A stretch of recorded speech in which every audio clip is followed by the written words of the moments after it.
Have you ever wanted a cookie, but you were afraid to make a whole batch because you would eat all of them? Like I've done like over time, not in one day, but this is how you make just one peanut butter chocolate chunk cookie. This is also a Linda Farnsworth for bariatriceating.com recipe. I've made this before and it turned out really well. There's no flour in it. I'm making a few little changes from her recipe. I will put the link over, wait, here maybe? I don't know, somewhere. But this is going to be my version and I will type that out as well. Okay, first you're going to need 1 tablespoon of peanut butter. And I'm using this Skippy Natural Creamy. It would be good to have some chunky peanut butter as well, but I'm using that brand. And 1 tablespoon would have 90 calories. Okay, then next you will need, her recipe calls for a tablespoon of Splenda or Nature Sweet crystals, and I don't have any of those yet, the Nature Sweet, so I'm going to use the Truvia, and I'm going to use 2 packs, but you might want to use a little more, it just depends, but I'm going to do 2 packs of this sweetener. Okay, next you'll need a teaspoon of egg substitute. I don't have any of that, so I just beat up 1 egg, and I'm going to use a teaspoon of that. That will bring the calories up just a little bit, but I will post all that to the side.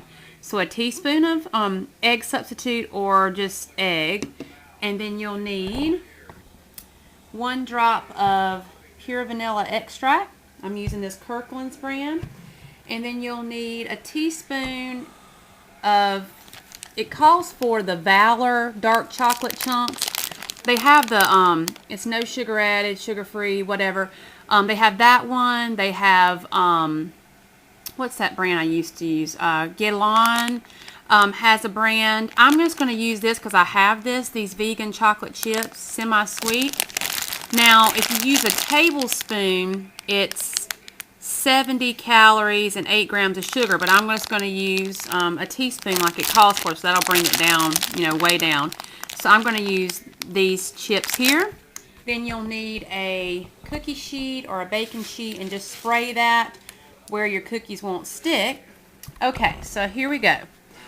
Just take your peanut butter, and I'm just going to kind of spread it out. Let me get it where you can see a little better. That would help. Okay, there's your peanut butter, and that's 1 tablespoon. Now you're going to do a teaspoon of either your egg substitute or your egg. It's kind of hard to get out. Okay, there's that, and maybe a teeny bit more. Okay, so that's that. And I just save the rest of that egg for tomorrow morning. Okay. Then you're going to take, and you just need 1 drop of vanilla extract, and this is going to be challenging, but, well, that's more than a drop, but it'll be fine. I may add a little bit, another pack of the Truvia. Okay, so then I'm going to add the 3 packets of Truvia because I had a little extra of the vanilla extract, and we don't want it to be bitter. So I'm going to add 3 of these in here. See, just improvise. No edit. Just throw it in there.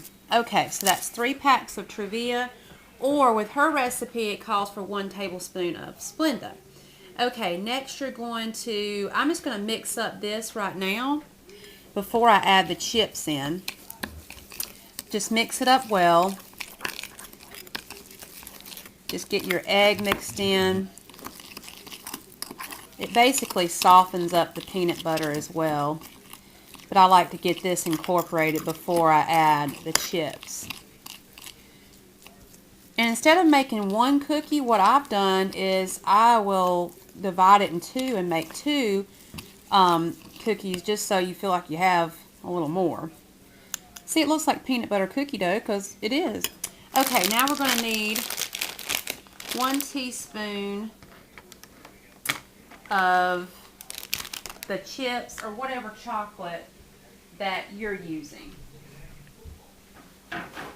And you need to preheat your oven to 350. I always forget to tell you that. Okay, so let's try our best to measure this out.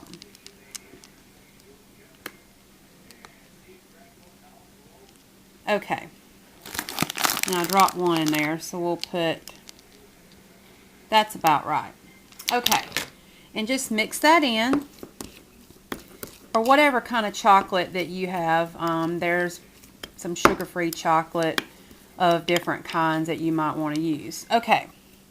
So what we're going to do, clean off your spoon. You want every bit of it. Okay, bring your cookie sheet over here. And I'm just going to divide this into two so that I have two cookies. And you basically just roll it into a ball like you would regular cookie dough. And I'm going to get the rest out of here.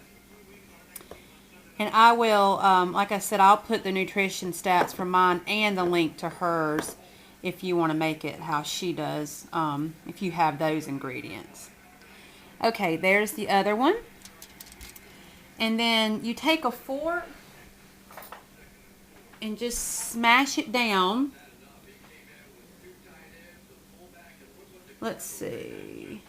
Well, you don't have to, but I'm going to. And I'm going to crisscross it.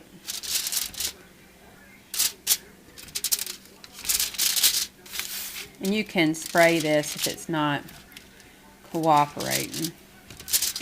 I like my cookies a little bigger, so we're going to do that.